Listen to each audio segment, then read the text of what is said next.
Hello student, welcome back to my YouTube channel. तो आज मैं आपको बीएससी फर्स्ट ईयर का जो सेकंड पेपर है कैलकुलस एंड वेक्टर एनालिसिस, उससे संबंधित जो आपका ग्रेडियंट डाइवर्जेंट है तो उससे रिलेटेड एक क्वेश्चन है, ठीक है, जो कि बहुत ज़्यादा इंपॉर्टेंट है। तो प्लीज़ इसको अच्छे से समझिएगा, ठीक है।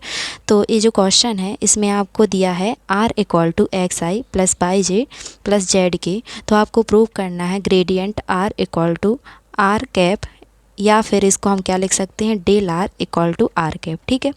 और इसकी जो डेफिनेशन वगैरह है ना, इसको मैं पहली वीडियो में करवा चुकी हूँ, तो पहले आप उसको देखिए, फिर इसको देखना तो अच्छे से समझ में आएगा, ठीक है। तो चूँकि आर स्क्वायर इक्वल टू क्या होता है आपका x square plus y square plus z square होता है, ठीक है। ये आपका आर स्क्वायर का वैल्यू होती है।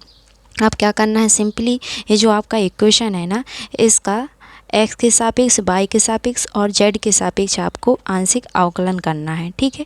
तो देखिए, सबसे पहले हम एक्स के सापेक्ष करेंगे तो इसकी वैल्यू क्या आ जाएगी, आर स्क्वायर का अवकलन क्या हो जाएगा 2r, ठीक है। फिर एक्स के सापेक्ष करेंगे तो क्या आ जाएगा del r upon del x, ठीक है, इक्वल टू यहाँ पर y और z के मान 0 हो जाएंगे क्योंकि हम x के सापेक्ष कर रहे हैं। तो एक्स स्क्वायर का क्या हो जाएगा 2x, ठीक है।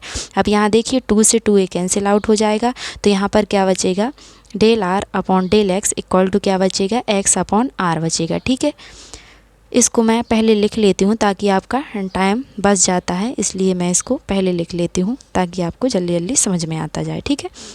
अब क्या करेंगे, हम y के सापेक्ष करेंगे तो क्या हो जाएगा यहाँ से 2r equal to 2r del r upon del y equal to क्या हो जाएगा 2y हो जाएगा, ठीक है। अब यहाँ से अगेन 2 से 2 कैंसिल आउट हो जाएगा, हम r का पक्षांतर कर देंगे तो del r upon del y equal to क्या हो जाएगा y अपॉन r।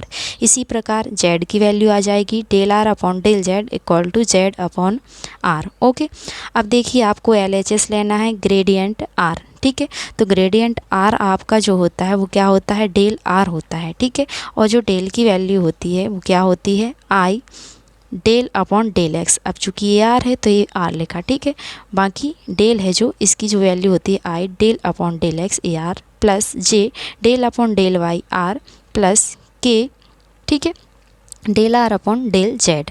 अब देखिए del r upon del x की जो वैल्यू है वो क्या गिवन थी आपको, यहाँ से एक्स अपॉन आर, तो मैंने यहाँ से रख दी एक्स अपॉन आर प्लस इसी प्रकार del r upon del y की जो वैल्यू आई है वो आई है वाई अपॉन आर, तो उसको पुट कर दिया। देन ऐसे ही मैंने जेड की वैल्यू पुट कर दी। अब देखिए यहाँ से एलसीएम लेंगे तो ये आर आ जाएगा, यहाँ मैंने क्या लिख लिया x i plus y j plus Z की, ठीक है।